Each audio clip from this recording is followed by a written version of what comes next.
What's up, everybody? Welcome to another episode of Let's Talk Shit. Your host, myself, Raymond Orta, here with a very, very dear friend of mine. I'll tell you all about him and who he is. But first, we wait for the first comment of the show.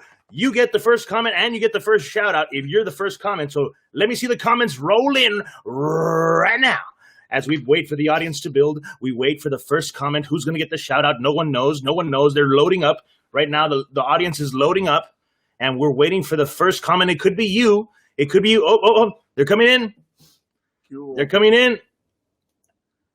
Ana Beatriz Ruelas says, hola. Hola, amiguis. Hola. Is that like a fresa hola? I hope it is. Hola, amiguis. Hola. What's up? Let me turn my phone off before they start harassing me. Guys, today's show is so incredible. You guys are going to freak out. One of the most incredible stories I've ever come across. And I don't know about you, but I am a huge fan of a great story. A great story to me will inspire others, you know, people. Carlos started to read the comments. Javier, of course. What's up, man? We got a lot of people coming in from San Antonio. What's up, Stillwater, Oklahoma? Pinche camisa de aquellas. Vale más que lo creas, bro. Custom made, custom paid, baby. What's up from Dallas? What's up, man? Jay Sarate, what's up, dude? What's up, Leandro Ramirez? What's up, guys? We got a lot of people tuning in, and I want to tell you guys, my friend here is, let me tell you about this. A little bit over a year ago, I was bedridden and couldn't get out of bed, and my friend here became my personal trainer, Mr. Carlos Hernandez. Yeah. All right? Carlos Hernandez in the house. Yeah! Flex for him, bro. Show him what you're working. You know? Palos. That's without no pump. No pump. Pumpless. Yeah. What's up, Phil? Diamond House International in the house. That's right, dude. Phil Vasquez, Dr. Phil. Laredo, Texas. The Rockinell Ranch, man. Gus, dude. What's up, Gus? Hey, shout out to you guys, man. This is a real dear friend of mine, guys. This man helped me. He helped me get my health back in order with fitness. That's right. You told me one of the things that probably hit close to home for me, dude. Like when you told me this one thing, it probably just clicked so hard in my brain. It just like you just unwrinkled a little wrinkle in my brain that just connected some dots, and I was just like, boom, blew my mind. He told me this: health is your first wealth. Health is your first wealth. The first wealth is health. There you go. Yep. The first wealth is health. And when he told me that, I understood immediately what it meant, because I was in a stage of my life where I couldn't move. I was taking all sorts of medicine. I was bedridden with gout, and Carlos made me move. He got me up, made me move, and started walking me around the block like I was a little perrito. And he took me into his gym, and we started training together, and he got my health back in order, man. With his help and his knowledge that I picked his brain. I started looking at his brain and looking at all the exercises that he was showing me, and like how they affected the human body. And I absorbed the knowledge because he had a lot to offer. Now, he gave me this book, and this book also, when he gave this book to me, changed my life, bro. Oh my God. It's called The Way of the Superior Man. Now, since then, then the book that he gave me, I gave to a friend of mine who gave to a friend of his who never returned it. So I had to buy it again.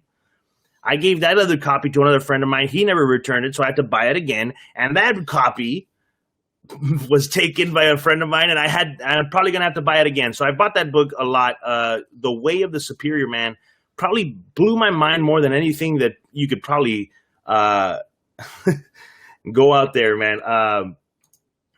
Pues hook your friend up, Mario. He's your friend. Pura moringa. He is a moringa, man. He is. That's right. He's been losing weight, man. Nomás que está bien marrano, so he's he's got a lot of weight to lose, man. But believe me, he's on his way. We're very proud of him. what's he say? Let's see. Since Carlos helped you, please help him understand that goatees are over. Oh my God, bro! Come on, this fucking guy. Goatee, bro. 90s, baby, the 90s. He's trying to be the Ram Herrera of our time. Hey, what's up? You're looking like Joe Lopez and shit. Anyways, guys, he's a personal trainer, but when we started training together, obviously we would be talking, chit-chatting, and talking about our lives. One of the most incredible alpha, if you know about being an alpha man, you know about being an alpha man, all right? I met, yo soy alpha, yo soy peacock de madre, if you could obviously tell. Baby. I'm a peacock, baby. I'm a fucking peacock, okay? I wear fucking beautiful shirts, fine, of the finest silks. Threads made out of emerald themselves. I don't know, this is fucking be stupid. But I love walking into a room y así con el pecho para afuera, pinche alpha male. Yeah, and when I met Carlos, it's very, very rare because everybody now has been programmed by the media to be fearful and insecure of themselves. Y tan, mira, look at Cristobal, bro. Cristobal Guzman. Yo soy alpha, gacho. Yeah, he looks alpha, bro. Look at that guy. Looks alpha. Alpha in the house, baby. Tatuado y todo el pedo. Soy alfa, gacho bad. Ya sabes.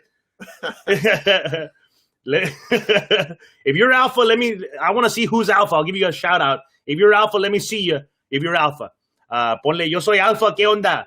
Rubén Rodriguez, the 1970s called and they want their shirt back. Hey, soy el urban cowboy, papá. ¿Me puedo subir arriba de tu novia porque es una vaca? Guys, come on, guys. Don't mess with a comedian. Okay, we're getting comments from alpha males. Ramon Maldonado, alpha male. Al 100 alpha. Andrew Jimenez, yo soy alfa y qué onda? Vic de Kurosaki says, soy alfalfa. That's a grass. Soy zacate.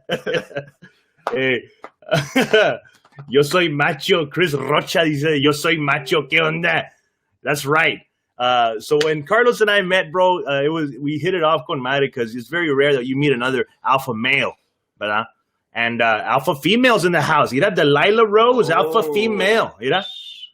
Steven Montes, alpha dog. What's su pinche madre? Puros pinches alfas. La cadena gruesa. La cadena gruesa. Anyways, guys. What's up? ¿Qué onda, Ariel Melchor? What's up, man? Pam Balboa, thank you guys for joining us. Joel Hernandez dice, yo... A ver, hold on. Yo soy culero. Chica. All right, man. So, mira. Puros cagaleros, bro. Mira, Jeremy Molinar says, I'm 100% alpha until my wife walks in the room. Hey, dice la neta, no hay pedo. Él es el que manda en la casa, bro. Right. You know? El que manda los pagos.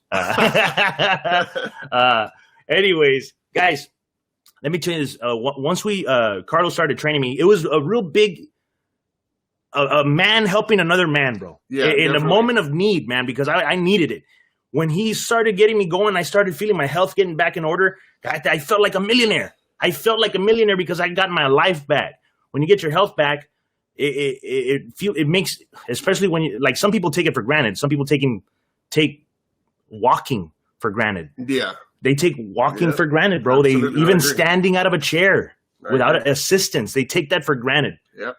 And I was in a place where those little things, walking for me was a miracle, like a miraculous step without pain. I was just like, oh fuck, it was incredible. So I'm thankful for every single rep I can pump out, and he taught me how to just go past that pain threshold, and just once you get warmed up, the pain just kind of would go away. You know, it's just getting that momentum, because when you're in pain, está cabrón, you know. But when we started working out together, he told me one of the most incredible stories. Not only was when I met him, was he's highly successful already in his he had many high paying clients that would pay up to $100 per session just to spend an hour with this man. that would teach him how to work out. So he had a client base already, but when he started telling me his story, I was fascinated. Fascinated, guys. Carlos was homeless, and I was just like, what? You were homeless? And everybody that I meet, guys, that is successful has an incredible story where they started from fucking scratch. Okay? That's what's crazy is Carlos. I'm gonna let him get into it, guys. Since then, just so you guys know, from where he's come from, right? He has built himself a business that's about to clear the $1 million mark comfortably. Yeah, and he's well on his way to become his business booming to the multi-million dollar range. And he's, you know what I like about him is that no matter how much money he has in the bank, he remains true, man. He remains humble, and because that's part of the success.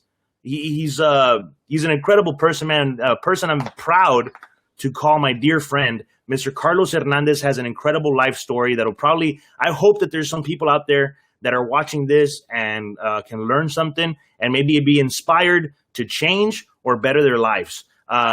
When Carlos started telling me about his life, he had some dark pasts, and very dark. His pasts, include heavy drug use, addiction, and homelessness, living under bridges and crack houses, and all sorts of crazy shit. And then, what happened, Carlos? Like, what you were doing good?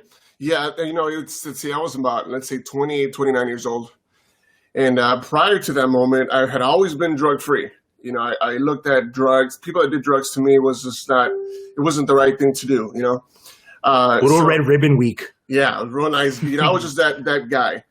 And for some reason or another, I ended up falling into heroin use. Heroin, guys. Yeah. This is one of the hardest habits to kick. The research shows that heroin is like the standard that everything else is based on. Oh, it's harder to quit than heroin or something Yeah, no, it was definitely a drug that wasn't recreational. You couldn't hang out. Hey, let's hang out and do heroin. It wasn't that type of drug. Yeah, me and Raymond we laugh now all the time. I was like, hey man, you got some heroin? You couldn't really do that, right? So it's a drug that pretty much brings you to the end, the rock bottom, into death. There was no gateway drug for you. It was like, hey, it started off with a churro, and all of a sudden, I'm on the cover of Outcry in the Barrio. No, no. It was straight in. Like, what happened? Yeah, for me, like I said, it was just in a bad moment. I was depressed. I had gone through some things that were very difficult for me, a divorce and several other things.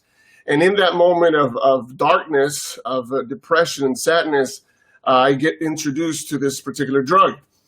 When people say that all it takes is one time to get hooked, prior to me doing drugs and this particular drug, I would say that was bullshit. That was a complete lie. But for me, when I experienced it that one time, I honestly can tell you that I was immediately hooked. It's not one time. One time. It's not a drug that you will do and say, you know what, let me see if I like it. It's one of those you hear it's 100 times better than sex. I don't know anybody that wouldn't like that.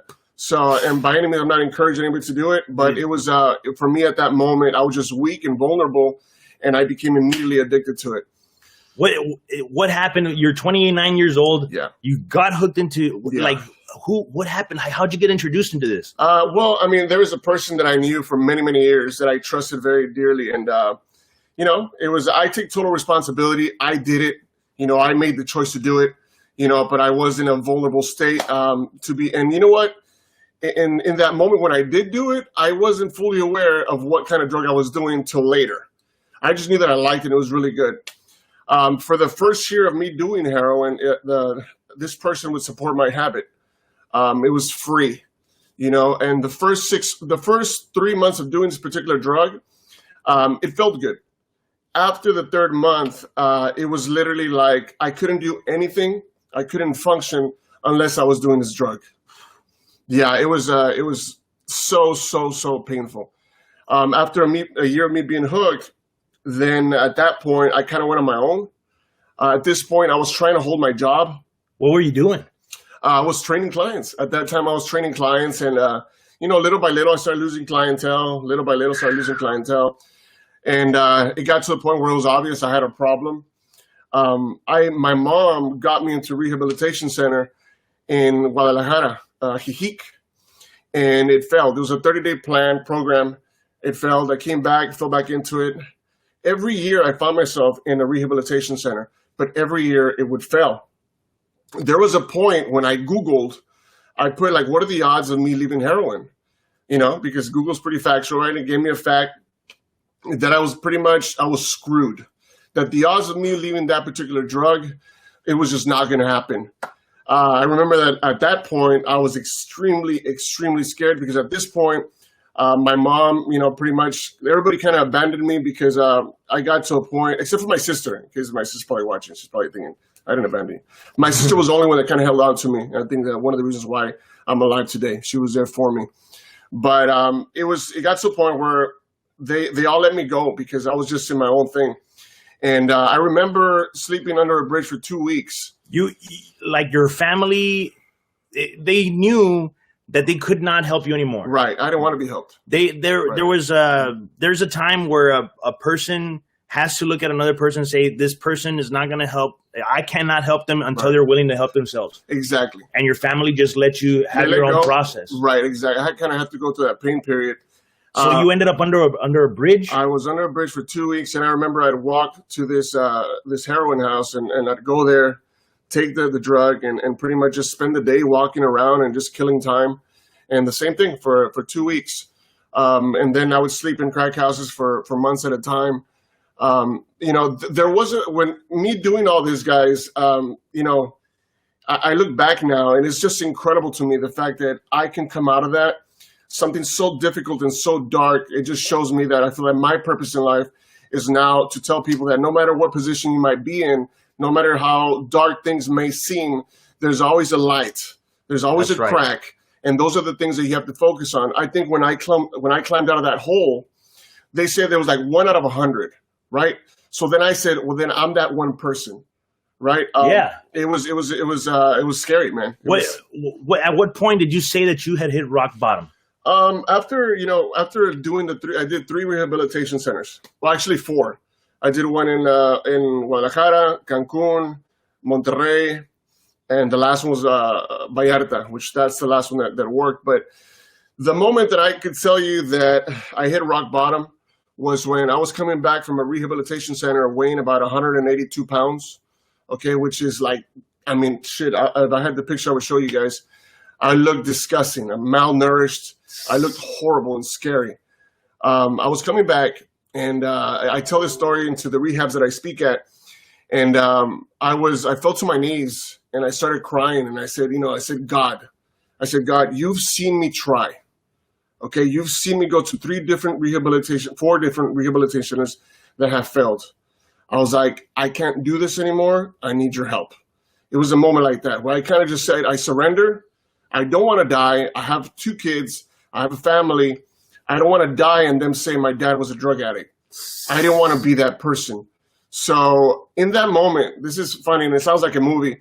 I was praying and I remember I had the door open and there was a song playing in the kitchen that my sister would always leave the radio on 107.9, and a song by Michael Jackson came on. Which one? Called Man in the Mirror. Oh, yeah, dude. I'm asking him to change his ways. No message could have been any clear. Yeah, exactly. Come on. In that moment, guys, I got the idea to go with this uncle of mine, who I love dearly. His name's Carlos, also Carlos Medina. I flew to Puerto Vallarta, and that was the beginning of me starting to get clean and then start a new life. What, your uncle, you tell me that your uncle was the one that really took you under his wing. Like, yes. When you were, when we would be training together, you told me your uncle was the one that just showered you with unconditional love and unending love. You know, guys, if anybody that knows me out there, it's now I believe that the strongest force there's in this earth is love. As corny or cliche as it may sound, my uncle, all he did was love me. Tons and tons of love, to the point where I couldn't help but listen to him and kind of walked me through the path of kind of just finding myself again and becoming a better person. What was it? Give me an example of the kind of things that your uncle would make you do. I remember when I left this drug, I left it cold turkey. But by the way, guys, at the end of this, I didn't say I was hooked to. It was heroin and methadone, which is 2 drugs that kill you.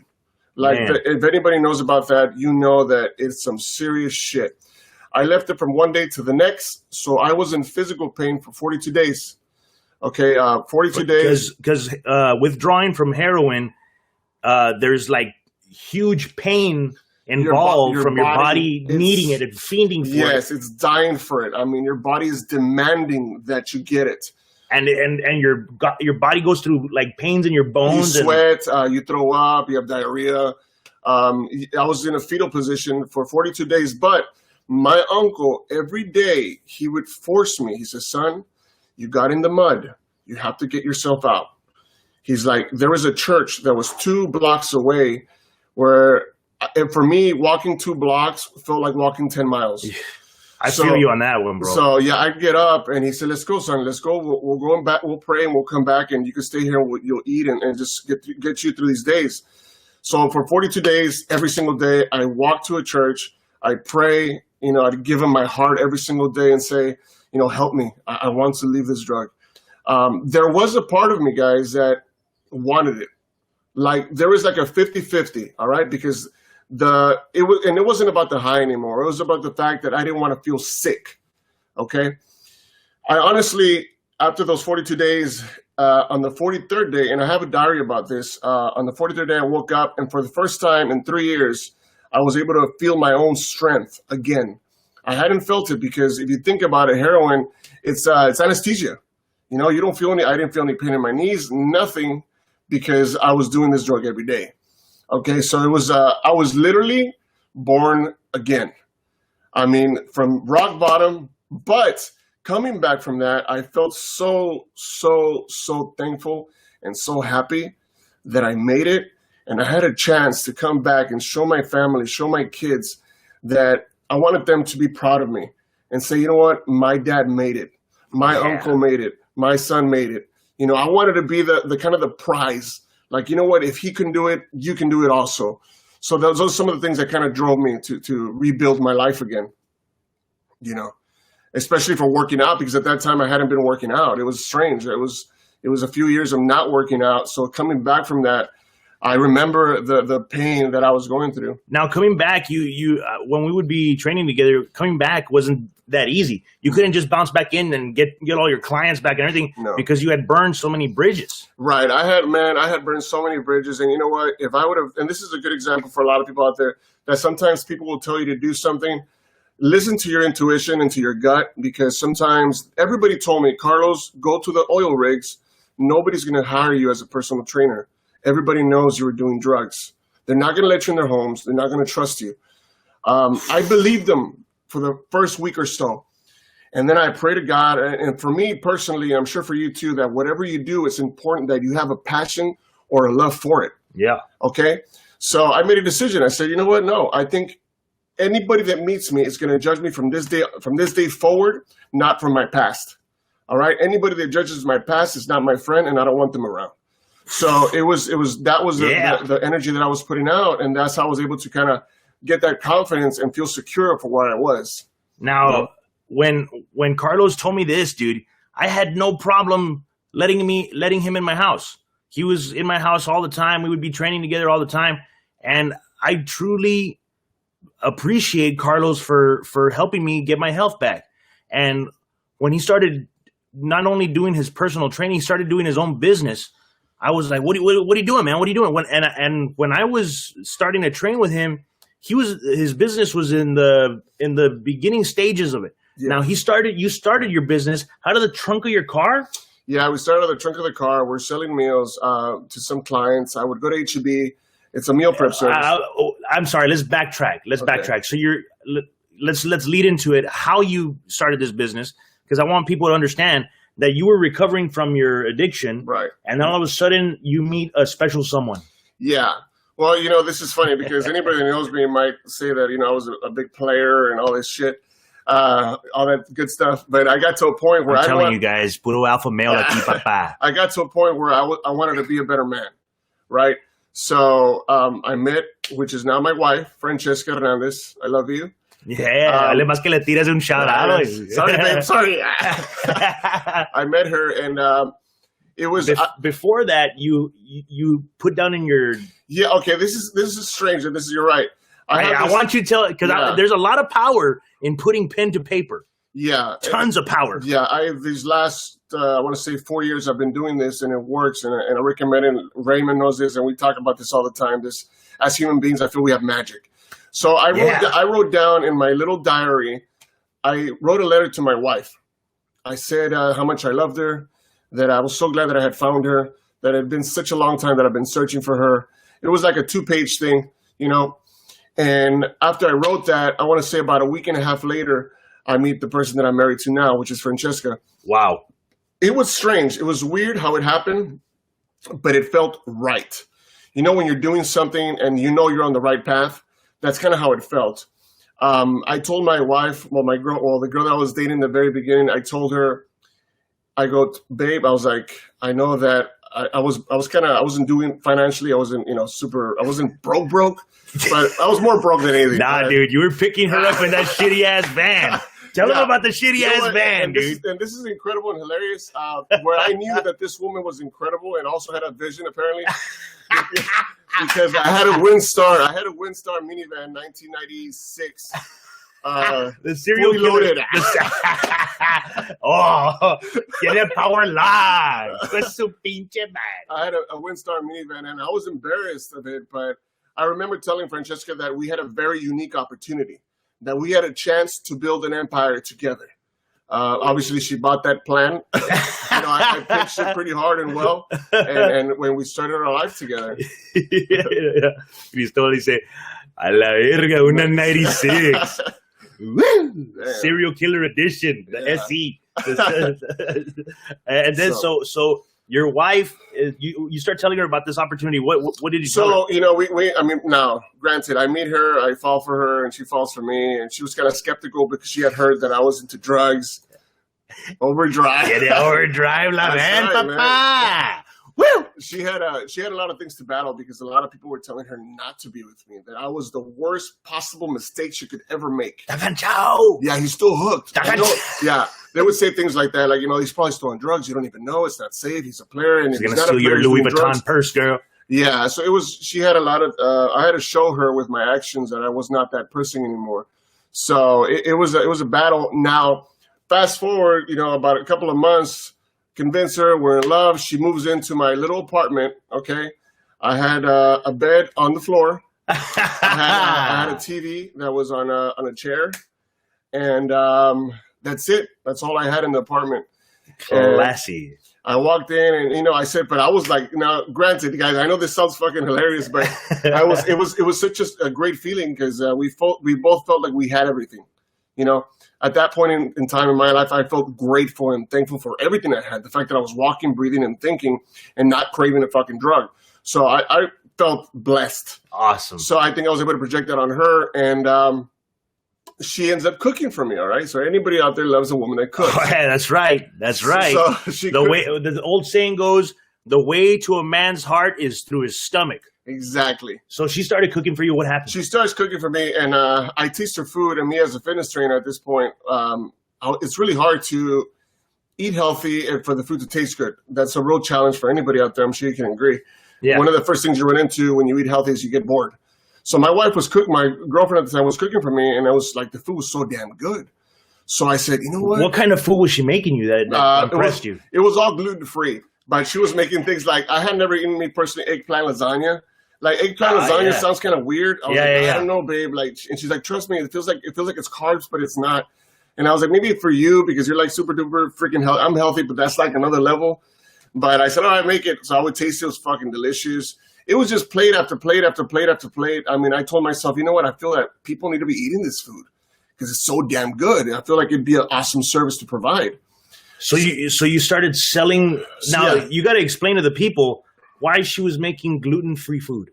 She learned. It took her 8 years to learn how to cook this way because she has an allergy called celiac disease, which basically means that she's allergic to gluten. She cannot consume it. If she does, she gets extremely sick and go to the hospital. It's a very, very bad Severe. thing. So it took her 8 years to kind of develop this way of cooking. I meet her. It's awesome. So I go to H-E-B. I buy 10 Tupperware. Okay. I say, babe, make me 5 lunch and 5 dinners. I'm going to sell it to a client. She makes it. I sell to the client. Client loves it. Client is happy. Client lost weight. Client has more energy. All right. So I was like, man, this is awesome. And what did you sell it for? Like five lunches and 5 dinners? It was like $70, I think. Something like that, you know? And so you knew he paid it $70. You already knew that you had something to make money with. Exactly. So I go, okay. So, you know, she makes me another 20. I go back to H-E-B. It gets to the point where I'm cleaning out H-E-B. You know, we got to make 300 meals a week in a tiny little apartment. Okay? Out of the like a home kitchen. Yeah, the home kitchen. We had a furniture that my aunt had kind of donated to me, and I gifted it. I gifted it to somebody who needed it. Okay, and basically the whole bottom floor was a kitchen. All right, we had 2 freezers, 2 fridges, 2 stoves. It was all rigged. It was totally illegal, but you know, it was becoming a business. So we were there making. That's against the code, sir. That's against the code. We were making 300 meals a week. Then it was becoming a business, so we moved to Donna. We went to Donna, and we were making about 800 meals a week there. And then we outgrew that kitchen. We went to Edinburgh, and now we make anywhere from 10 to 12,000 meals a week. We have 29 employees. 12,000 meals a week, guys. Yes. A week. Mm-hmm. Now, from starting a home-based business, yes, selling 1 stack of dinners and 1 stack of lunches, making $70 off of that one deal, sparked a snowball effect that took off from scratch. From scratch, yeah, from nothing. Now, guys, for anybody that's trying to build anything, for my wife, she has a degree in marketing and advertisement, and she was an Aflac agent, doing well at that time. So it took a lot for me to convince her to quit her job. I can imagine. She was like, we're only making 30 meals a week. You want me to quit my job? That's not enough money. I said, no, it's going to work. Please, explain to her why and why the market needed it. She quit. But I remember, guys, and just for anybody, I know we're telling you the success story here, but she would cry anywhere from 3 to 4 times a week. Thank you, Charlie. Charlie Henderson says, praise God. So from she would cry about 3 to 4 times a week, telling me, and this is funny. She'd say, "I don't need to be fucking doing this. I have a fucking degree." And I was like, "Trust me, this shit's gonna work, man. Calm down." I was like, buying time because I knew this was working, but it was so difficult because we wake up at 4 a.m. and go to sleep at midnight. So it was 18 months of no days off. So it was working, and today we work our asses off, but. Yeah, guys, these people, I mean, I know Carlos personally, man. You developed this new, I gotta tell you guys about this. It blew my mind. When he approached me, he's like, hey, man, because he showed me some of the meals that his wife was making when he was first in the beginning stages of it. And I tried out a couple. I was like, dude, these are great. Help me lose weight in combination with the moringa and his meals. Cállate el hocico. I lost 52 pounds in 2 months, 60 days, 52 pounds in 60 days. With his meals and the combination of the moringa. And I was like, man, this food is delicious. This food is spectacular. And the way she cooks is actually cooks. I don't know if you guys know this, but you can fix about 90% of what's wrong with you through gut health. Okay. 90% of any disease or condition can be controlled through gut health. So I was really trying to control my gut health for my gout. I should say it's not my gout anymore. I'm getting rid of it every day. Fuck that shit. And the food helped me get through that. Carlos told me, hey man, if you want to lose weight, it's 80% in the kitchen, 20% in the gym, right? Exactly. Abs, and he said, and his wife is always saying, abs are made in the kitchen, not in the weight room. Not in the weight room. So if you follow their page, look them up. I wanted to tell you guys that no parece. Yeah, dude, 75 pounds. Pídele algo para lo feo. Chingo de cagaleros, güey. Chingo de cagaleros. And you notice this motherfucker doesn't have a picture of himself as a default. Ha de estar feísimo el culero. Pinche cara de papa mal cagada la chingada. I bet you. Che cara de meco mal tirado. I bet you. Guys, trust me. I looked a lot worse than this. If you think I'm ugly now, es porque I'm not in your face handsome, okay? I'm politely handsome, okay? I'm not in your face about it. I'm polite about it. If I was in your face, nobody would love me. But I'm polite about it. My handsomeness is like a Vince Vaughn. Vince Vaughn no está chulo, but people say, there's something about him that he's awesome. Charismatic. Yeah. Yes. He's charismatic, and that's what I am. Lleno de carisma. And besides, who wants a pretty comedian? All right? Nobody wants a pretty comedian. You can't trust a pretty comedian. All right? Doesn't make any sense. But I wanted to tell you guys about my friend Carlos's page. He came out and blew my mind once. They were doing this food, plates, meats, veggies, good stuff. And then he brought some desserts. Oh, shit. Yeah. This is awesome. Dude. This is orgasmic. Dude, when you brought the desserts, I was like, hey, wait, it's fucking cheat day, okay? Wait. Yeah. And I started just scarfing these donuts into my face. Yeah. And you I was your guinea pig. Yeah. You know what? And just for the record, guys, they're protein donuts. I don't know anybody who doesn't love donuts, right? So I told my wife, I was like, babe, make some healthy donuts. And she's like, I don't even fucking bake. I was like, but you cook really fucking good. It can't be that much different, right? And she's like, it is. I don't like to cook. So anyways, it was a year for her to perfect this recipe and have the donut we have now. But I do remember giving, Raymond and saying, hey, try out this donut. And that makes sense. Vince Vaughn and Rodney Dangerfield equals Raymond Orta. Oh, crossbreed. I get no respect, I get no respect. So anyway, so they were great. I mean, now the donuts are awesome. We have a variety of flavors. We were the first to start doing this. And just for the record, guys, anybody out there listening, as a meal prep service, I know that they're everywhere now. The market now is kind of getting saturated with them. We were the first ones to start doing this, all right? It was, like I said, we have 29 employees. We're busting out 12,000 meals a week. We're looking to open up our second location in McAllen or Mission. Not sure yet. But it's the donuts, everything that you have at I love it when somebody else comes from like another place and says, oh, I want to try it out.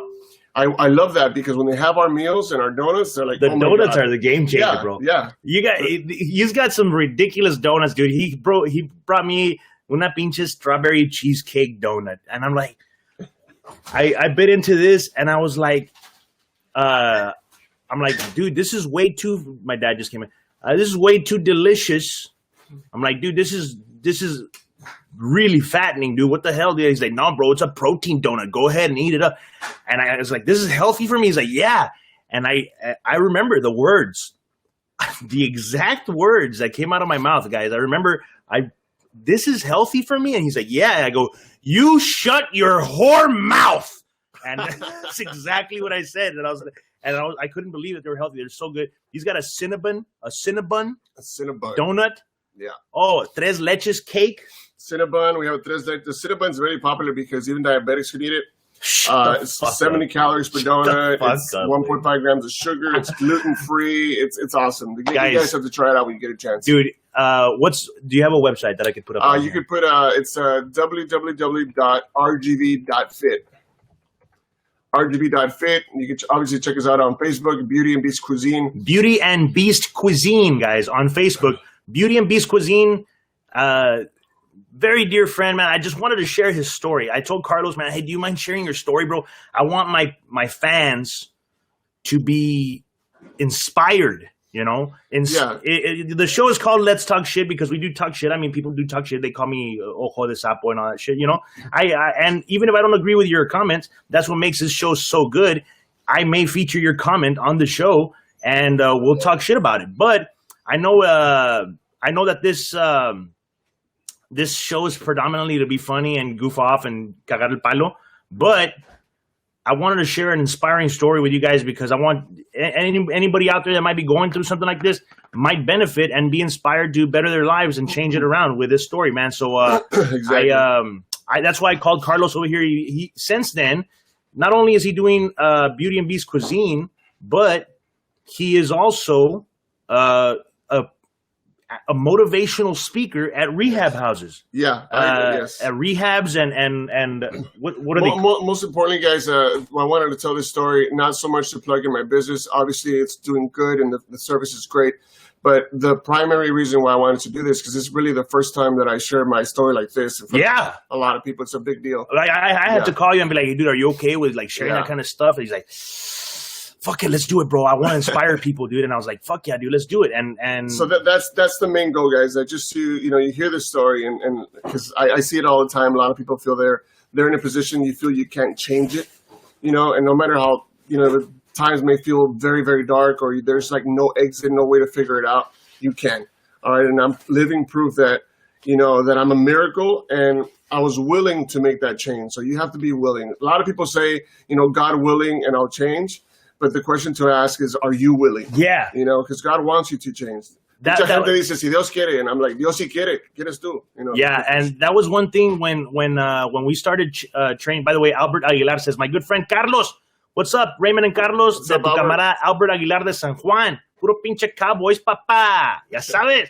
Es de San Juan, persínate, bro. Persínate. That's right. Yeah, that's right. That's all right. Guys, that's the number one thing that I wanted to share with you guys is the story of hope that you can change and take your life in a better direction, guys. And I really like doing that. I love to share inspirational stuff. I know también me paso de mamón sometimes and we'll fucking talk shit, but I think that this was good, man. I hope you guys enjoyed it, and if you guys did, share it. Share this for somebody that they might benefit by seeing it off of your page. They might not be following me, but they'll see it off of your page. So if you guys enjoyed it, share it. David Acosta he said, otra vez con los cow bitches, I'm out. Este vato pinche hater, pues ya se va a acabar como quiera, pendejo. Vete a la verga. That Vete a la verga was brought to you by Beauty and Beast Cuisine. Guys, laugh loud and live long, man. That's what it's all about. Take care of your health and the wealth will come. Joel Hernandez says, thank you for sharing the story, bro. I'm sure it helped you and a lot of people. Pura pinche raza. That's right. There's a lot of cagaleros on my page, bro. Don't take offense to them. No, of course not. Yeah, hey, we let the shit roll off our shoulders, baby. Yeah, I mean, if one person, if it helped that one person, great. That's all that matters. Bueno, guys, laugh loud, live long. If you're interested, for more information, check them out on Facebook, Beauty and Beast Cuisine. And for more information on tour dates of my upcoming tour schedule, check out my website, RaymondIsFunny.com. Like I said, laugh loud and live long. Ahí los guachamos.